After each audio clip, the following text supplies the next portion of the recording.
আসসালামু আলাইকুম প্রিয় মা এবং প্রিয় মা হতে চলা বোনেরা। শীতকাল ডিসেম্বর, জানুয়ারি, ফেব্রুয়ারি এই 3টা মাস। এই সময়টাতে কিন্তু অনেক মায়েরই ডেলিভারির সময়। তো এই সময় কেউ প্রথমবার মা হতে চলেছেন, কেউ বা দ্বিতীয়বার, কেউ বা তৃতীয়বার।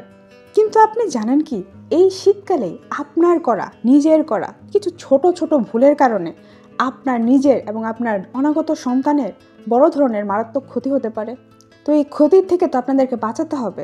তো আজকের এই ভিডিওর মাধ্যমে আমি আপনাদেরকে বলবো, এই যে যাদের ডেলিভারির সময় ডিসেম্বর থেকে ফেব্রুয়ারি মাস, এই সময়টার মাঝে তাদের জন্য 12টি মারাত্মক ভুলের কথা তুলে ধরবো। এই 12টি মারাত্মক ভুল আপনারা মনে রাখবেন এবং এর থেকে নিজেকে রক্ষা করবেন, দূরে থাকবেন।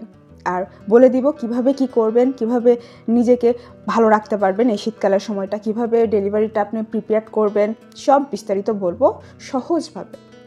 এবং আজকের এই ভিডিওটা কিন্তু যারা প্রেগনেন্সির শেষ পর্যায়ে রয়েছে তাদের জন্য খুবই দরকারি, বিশেষ করে এই শীতকালে। তাই বলবো ভিডিওটা শেষ পর্যন্ত দেখবেন, কারণ এটা হইতে পারে আপনার এবং আপনার সন্তানের জন্য জীবন রক্ষাকারী একটি ভিডিও। তো ভালো লাগলে লাইক, কমেন্ট, শেয়ার করে দিবেন। নতুন হয়ে থাকলে সাবস্ক্রাইব করে দিবেন। এরকম আরও নতুন নতুন তথ্য পেতে কিন্তু আমার চ্যানেলের সাথেই থাকবেন, কারণ আমি প্রতিনিয়ত চেষ্টা করি আপনাদের মাঝে ইনফরমেটিভ কোনো কিছু শেয়ার করার জন্য, যাতে আপনারাই উপকৃত হন। তো কথা আর না বাড়াই, চলুন মূল আলোচনায় চলে যাওয়া যাক। 12টা ভুলের কথা বলেছিলাম, চলুন প্রথমে জানাই প্রথম ভুলটা কি। প্রথমে হচ্ছে, দেখেন যেহেতু এখন শীতকাল, তো এই সময় কিন্তু গরম থাকাটা খুবই প্রয়োজন। তো সাধারণত দেখা যায় মায়েদের শরীরে কিন্তু প্রেগনেন্সি অবস্থায় আলাদা একটা গরম থাকে, একটা উষ্ণতা থেকে থাকে। তবুও শীতকাল তো শীতকালই, ঠান্ডার মৌসুম। তো এই সময় আপনি যদি সেই গরমটা নিয়েই থাকেন তাহলে কিন্তু হবে না। আপনাকে এই সময় একটু সাবধান থাকতে হবে। আপনি যদি এই সময় গরম কাপড় না পরেন তাহলে কিন্তু আপনার নানাবিধ রোগ দেখা দিতে পারে, আপনার জ্বর হয়ে যেতে পারে, সেই সাথে নিউমোনিয়া হয়ে যেতে পারে। আর এগুলো যদি হয় তাহলে কিন্তু আপনার বাচ্চার ওজন তখন কমে যেতে পারে। তো এক্ষেত্রে আপনাকে কী করতে হবে, এই সময় আপনাকে অবশ্যই গরম কাপড় পরিধান করতে হবে। অন্তত চেষ্টা করবেন 4 লেয়ারের একটা গরম কাপড় পরার জন্য, যাতে আপনাকে আপনার শরীরে ঠান্ডা না পৌঁছায়। আর আপনার পেট, পিঠ, কোমর এগুলো যাতে ঢেকে থাকে এরকমভাবেই কিন্তু কাপড় পরতে হবে। দ্বিতীয়ত বলবো, দেখা যায় কি এমনিতেই যেহেতু প্রেগনেন্সির সময় মায়েদের শরীর গরম থাকে, এছাড়া অনেকেরই কিন্তু ঠান্ডা পানি দিয়ে গোসল করার একটা টেন্ডেন্সি থাকে, যে তারা গরম পানি দিয়ে গোসল করতে পারে না, ঠান্ডা পানিটাই তারা সবসময় প্রেফার করে, ওটা দিয়ে গোসল করতে তাদের ভালো লাগে। কিন্তু এই শীতকালে বা এই শেষ সময়টাতে এরকম করলে কিন্তু হবে না। এই সময় আপনাকে অবশ্যই উষ্ণ গরম পানিতে গোসল করতে হবে। আপনি যদি এই সময় একটু উষ্ণ গরম পানিতে গোসল করেন তাহলে আপনি যেমন ভালো থাকবেন, আপনার অনাগত সন্তানটাও তখন ভালো থাকবে। আপনি যদি এই ঠান্ডা পানি দিয়ে গোসল করেন তাহলে আপনার কী হবে জানেন, আপনার জরায়ু সংকোচন হয়ে যেতে পারে, আপনার পেটে ব্যথা উঠতে পারে, এছাড়া আপনার প্রসবকালীন সমস্যা হতে পারে। তো এই জন্য চেষ্টা করবেন হালকা গরম পানি ব্যবহার করার জন্য গোসলের সময়। আলসেমি করবেন কেন বোন, আলসেমি করবেন না, চুলায় একটু গরম পানি বসিয়ে দিবেন, অথবা আপনার যদি গিজার থাকে তাহলে তো আরও বেশি সুবিধা। তো একটু গরম পানি দিয়ে গোসল করে নেবেন। তারপরে বলবো পানির কথা। পানি, আমরা তো সবাই জানি প্রেগনেন্সি অবস্থায় পানি কতটা জরুরি, তাই না? পানি কিন্তু আসলেই অনেক জরুরি। যদিও শীতকালে কিন্তু আমাদের নর্মালিভাবে আমাদের তৃষ্ণাটা কম পাই, সেজন্য কিন্তু প্রেগনেন্সি মায়েরাও পানি খাওয়া কমিয়ে ফেলে। তাহলে কিন্তু চলবে না, আপনাকে এই সময় পানি খেতে হবে। আপনি যদি ঠান্ডা পানি খেতে না পারেন, আপনার এই সময় ঠান্ডা পানি খাওয়াটাও ঠিক হবে না, হালকা উষ্ণ গরম পানি খাবেন। চেষ্টা করবেন অন্তত 8 থেকে 10 গ্লাস পানি খাওয়ার জন্য।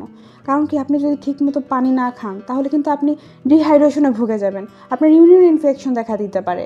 এছাড়া আপনার পেটে যে বাবুটা রয়েছে তার জন্য কিন্তু এখন পানি খুবই প্রয়োজন, কারণ সে ইমিউনিটি ফ্লুইডের ভিতর আছে, যেটা পানির মাধ্যমেই হয়। তো তার জন্য অন্তত হলেও আপনাকে পানি খেতে হবে প্রচুর পরিমাণে। নাম্বার 4, এখন তো শীতকাল শুরু হয়েছে, শীত তো আরও বাড়বে। তো শীতকালে কিন্তু আপনাকে রোদ লাগাতে হবে। অনেক মা আছে রোদ লাগায় না, এই ভুলটা আপনাকে করা যাবে না। কারণ কি, শীতের রোদে কিন্তু প্রচুর পরিমাণে ভিটামিন ডি আছে। এই ভিটামিন ডি শুধু আপনার শরীরের জন্য না, আপনার অনাগত সন্তানের জন্য খুবই জরুরি। রোদ তো থাকে দুপুরের দিকে, তাই না? সকাল থেকে দুপুর পর্যন্ত রোদ থাকে, বিকেলে তো আর রোদ থাকে না। তাই চেষ্টা করবেন সকাল সকাল গোসল করে তারপরে রোদে বসে পড়তে। কাজের ফাঁকে রোদে বসে পড়বেন, রোদ লাগাবেন। রোদ না লাগালে আপনার কিন্তু অনেক ধরনের ক্ষতি হতে পারে। যেহেতু রোদে ভিটামিন ডি থাকে, আর এই ভিটামিন ডি কিন্তু আপনার জন্য এবং আপনার সন্তানের জন্য খুবই জরুরি। ভিটামিন ডি যদি আপনার শরীরে না লাগান তাহলে আপনার কোমর ব্যথা হতে পারে। এছাড়া আপনার বেবির হাড় যে আছে সেটা কিন্তু ক্ষমতা কমে যেতে পারে। ভিটামিন ডি কিন্তু সেজন্য খুবই গুরুত্বপূর্ণ, হাড়ের জন্য মোস্ট ইম্পর্টেন্টলি। তাই চেষ্টা করবেন অন্তত দিনের বেলা যতক্ষণ রোদ থাকে ততক্ষণ 15 থেকে 20 মিনিট, এই আধা ঘন্টা রোদ থাকলেই কিন্তু যথেষ্ট। পরেরটা বলবো হচ্ছে খুবই একটা মজার জিনিস নিয়ে, কারণ দেখা যায় যে প্রেগনেন্সি টাইমটাতে মায়েরা আর কি আমাদের মুড চেঞ্জ হয়, তো আমাদের বিভিন্ন ক্রেভিংস হয় এটা ওটা খাওয়ার জন্য। বিশেষ করে ঠান্ডা জাতীয় খাবার খেতে আমাদের খুবই মন চায়, তাই না? তো একটা ঠান্ডা আইসক্রিম, ঠান্ডা কুলফি, মালাই, তারপরে দই, এগুলো খেতে খুব ভালো লাগে, মুখে মনে হয় লেগে থাকে, তাই না? কিন্তু এটা করা যাবে না এই শীতকালে, অন্তত প্রেগনেন্সি টাইমটাতে অবশ্যই। কেননা আপনি যদি এখন ঠান্ডা খান তাহলে আপনার বাচ্চার ঠান্ডা লেগে যাবে। সত্যি বলছি, আপনি যদি এখন ঠান্ডা খান আপনার বাচ্চার জন্য ক্ষতি, আপনার নিজের জন্য তো ক্ষতিই। আপনি যদি এখন ঠান্ডা খাবার খান তাহলে আপনার সর্দি হবে, কাশি হবে, গলায় ব্যথা হবে, ইনফেকশন হবে। তাছাড়া এর প্রভাবটা তখন শিশুর ওপর যেও পড়বে। তাই আপনাকে এই সময় ঠান্ডা খাবার থেকে বিরত থাকতে হবে। আর এই সময় আপনাকে অবশ্যই গরম তাজা খাবার খেতে হবে। আর একটা খুবই ইম্পর্ট্যান্ট একটা ভুল মায়েরা করে থাকেন, সেটা হচ্ছে আপনার হঠাৎ করে ঠান্ডার কারণে হঠাৎ করে আপনার ঠান্ডা কাশি লাগলো, কিন্তু সেটাকে আপনি কোনো বার্তাই দিচ্ছেন না, বলছেন যে একটু ঠান্ডা লেগেছে, কয়দিন পরে ঠিকই হয়ে যাবে। এটা কিন্তু হলে চলবে না। প্রেগনেন্সি অবস্থায় ঠান্ডাটা কিন্তু খামখেয়ালি কোনো কথা না, এটা খুবই একটা গুরুত্বপূর্ণ কথা। কারণ কি জানেন, আপনার এই ঠান্ডা কাশিতে কিন্তু মারাত্মক ক্ষতি হতে পারে আপনার এবং আপনার অনাগত সন্তানের। আপনার যদি বাই চান্স শ্বাসকষ্টের কোনো সমস্যা থেকে থাকে তাহলে কিন্তু তখন আপনার খুবই বিপদ, আপনার সন্তানের জন্য তো সেটা আরও। কারণ আপনার যদি শ্বাসকষ্টের সমস্যা থেকে থাকে তখন কিন্তু আপনার বাচ্চার অক্সিজেন পাওয়ারটা কমে যাবে, তখন সে বিপদে পড়ে যাবে। এছাড়া প্রসবের সময় বিভিন্ন জটিলতা দেখা দিতে পারে। তাই যদি লক্ষ্য করেন যে আপনার যে সর্দি কাশি বাই চান্স যদি হয়ে যায়, তাহলে সেটা যদি 3 দিনের বেশি হয়ে যায় তাহলে আর ঘরে বসে থাকবেন না, অবশ্যই ডাক্তার দেখাবেন। আরেকটা ভুল হচ্ছে আপনাদের শীতকালীন টিকা না নেওয়া। কেননা দেখবেন সব মায়েদেরকে বলবো না, অনেক মায়েদের কিন্তু আগে থেকেই বিভিন্ন সমস্যা থাকতে পারে। যেমন কারো যদি অ্যাজমার সমস্যা থাকে, পরে শ্বাসকষ্টের সমস্যা থেকে থাকে আগে থেকে, তাহলে কিন্তু এই শীতকালটা তাদের জন্য খুবই মারাত্মক। তাই চেষ্টা করবেন এই সময় বিভিন্ন ফ্লুয়ের যে টিকাগুলো রয়েছে সেগুলো নেওয়ার জন্য। আরেকটা ভুল হচ্ছে, আমরা প্রেগনেন্সি মায়েদেরকে সবসময় বলি, বা প্রেগনেন্সি মায়েরাও এটা মানে যে একটু হাঁটা চলা বা একটু অ্যাক্টিভের মাঝে থাকার জন্য। যদি শীতকাল এসে যায় তখন কিন্তু বাইরে একটা বাতাস বয়, সকালে বয়, বিকালে বয়, তো সেই বাতাসের মাঝে তারা বাইরে বের হতে চায় না, হাঁটাহাঁটি করতে চায় না, ঘরে বসে যায়।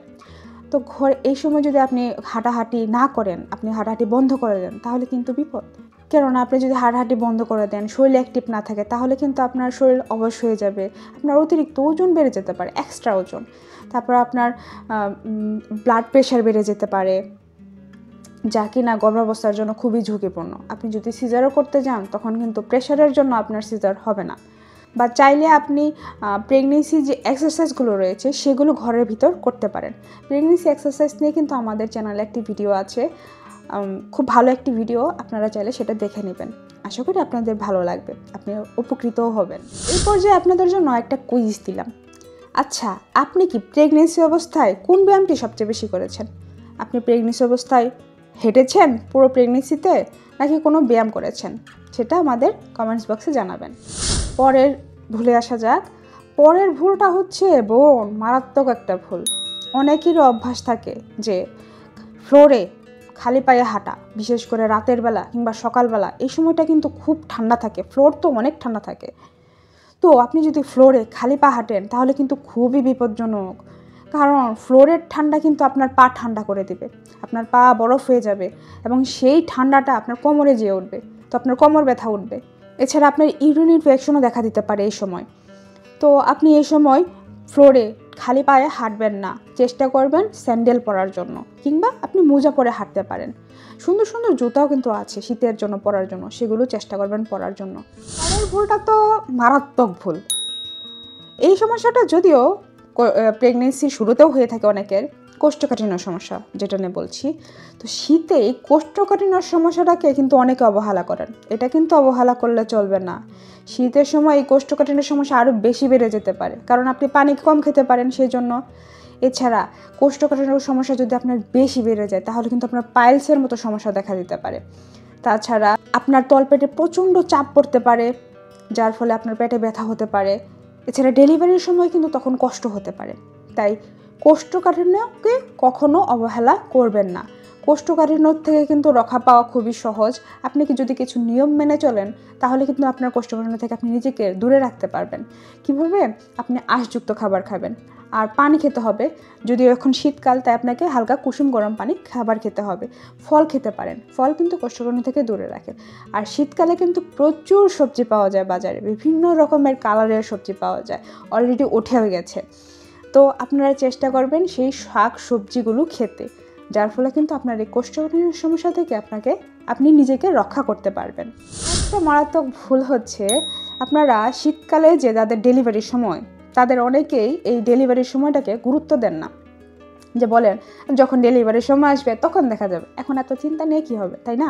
এটা কিন্তু করলে চলবে না। কারণ কি, শীতকাল আপনার যদি বাই চান্স রাত্রেবেলা, অনেক রাত্রেবেলা আপনার হঠাৎ করেই যদি আপনার প্রসব বেদনা উঠে যায়, তখন কিন্তু আপনার তড়িঘড়ি করে বের হতে হবে। তো আপনার যদি কোনো প্রিপেয়ার না থাকে আপনার ভিতরে, শীতকালের জামা বা কোনো কিছু যদি আপনি গুছিয়ে না রাখেন, তাহলে কিন্তু বিপদ। আপনাকে বের হয়ে যেতে হবে। তখন কিন্তু আপনার ঠান্ডা লাগবে, আর আপনার ঠান্ডা মানে আপনার বাচ্চা ঠান্ডা নিয়েই জন্মগ্রহণ করা, তখন তো অনবরত তাকে ডাক্তারের লাইন ধরে রাখতেই হবে।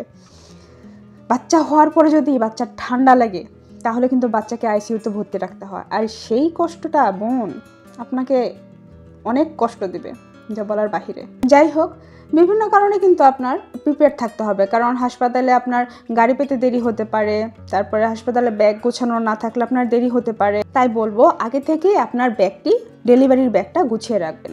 আপনার প্রয়োজনীয় কাগজপত্র, আপনার গরম কাপড়, শীতের জন্য গরম কাপড়, এছাড়া বেবির জন্য কিছু শীতের কাপড়, এগুলো গুছিয়ে রাখবেন।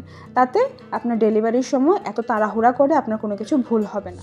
ডেলিভারির আগের প্রস্তুতি নিয়ে কিন্তু আমার চ্যানেলে অলরেডি একটা ভিডিও আছে, সেখানে আমি বিস্তারিতভাবে বলেছি আপনারা কিভাবে আপনাদের ব্যাগটা গোছাবেন। ডেলিভারির সময়টা কিন্তু সময়ের আগে মানে ব্যাগ গোছানোর একটা তাড়াহুড়া লেগে যায়, কি গুছাবো, কি রেখে কি গুছাবো, কি নিব না, এগুলো নিয়ে মাথা একদম টেনশন হয়ে যায়। তো টেনশনে কিছু নয়, আমি ভিডিওতে বিস্তারিতভাবে বলেছি, দেখে নেবেন, আপনারই উপকার হবে। যাই হোক, পরে ভুলে চলে যায়। পরের ভুলটা একটু সেন্সিটিভ, সেটা হচ্ছে ডেলিভারির সময় অনেক মায়ের ভিতরেই ভয় এবং মানসিক চাপ কাজ করে। এই সময় ভয় আর মানসিক চাপ কিন্তু নিজের ভিতর প্রশ্রয় দেওয়া যাবে না। ভয় পেলে কিন্তু আপনার চলবে না, ভয় পেলে কিন্তু আপনার ব্লাড প্রেশার বেড়ে যাবে, আর ব্লাড প্রেশার যদি বাড়ে তাহলে কিন্তু আপনার ডেলিভারিতে খুব বাধা সৃষ্টি করে। তখন এর ফলে কিন্তু আপনার প্রিম্যাচুর লেবারও হতে পারে, যা কিন্তু শিশুর জন্য খুবই একটা নেতিবাচক প্রভাব পড়ে। তাই চেষ্টা করবেন ভয় না পাওয়ার জন্য। আপনার যদি খুব ভয় পায় তাহলে আপনি দোয়া পড়বেন, আল্লাহর কাছে জিকির করবেন, আল্লাহর কাছে নামাজ আদায় করবেন, আর সর্বোপরি আল্লাহর উপর ভরসা রাখবেন, আর নিজের ভিতর পজিটিভ চিন্তা রাখবেন। এই হচ্ছে মোটামুটি 12টা ভুলের কথা আপনাদের সামনে তুলে ধরলাম। প্রত্যেকটা পয়েন্টই কিন্তু খুবই ইম্পর্ট্যান্ট, তাই না? আপনার কাছে মনে হয়নি ইম্পর্ট্যান্ট? আমার কাছে তো মনে হয়েছে যে প্রেগনেন্সি অবস্থায় এই পয়েন্টগুলো মায়েদের জন্য জানা খুবই জরুরি, খুবই আবশ্যক। তো এই 3টা মাস আপনি যদি ভালোভাবে নিয়ম মেনে চলুন তাহলে কিন্তু এই 3টা মাস আপনার ভয়ে পার হবে না। তখন শীতকালটাও হতে পারে আপনার জন্য সুখময় সময়। এই যে 12টি ভুলের কথা বললাম, এই 12টি ভুল যদি আপনি এড়িয়ে চলতে পারেন তাহলে আপনার প্রেগনেন্সি ডেলিভারিটা হবে খুব সহজ, বাচ্চাও হবে সুস্থ, এছাড়া আপনি থাকবেন মানসিকভাবে প্রস্তুত। আজকের এই ভিডিওটা কিন্তু খুব ইনফরমেটিভ একটা ভিডিও ছিল। আপনি চাইলে এই ভিডিওটা আপনার গর্ভবতী যে মা বন্ধুরা রয়েছে তাদের সাথে শেয়ার করে দিবেন, যাতে তারাও উপকৃত হয়। ভালো লাগলে লাইক করে দিবেন। আপনি যদি নতুন হয়ে থাকেন তাহলে প্লিজ সাবস্ক্রাইব করে আমাদের সাথেই থাকবেন, আর কমেন্ট করে জানাবেন। আপনার যদি কোনো প্রশ্ন থাকে সেটা আমাদের কাছে শেয়ার করতে পারেন, উত্তর দেওয়ার চেষ্টা করবো ইনশাল্লাহ। তো ভালো থাকবেন, সুস্থ থাকবেন, দেখা হবে আগামী পর্বে। ততক্ষণ পর্যন্ত আল্লাহ হাফেজ।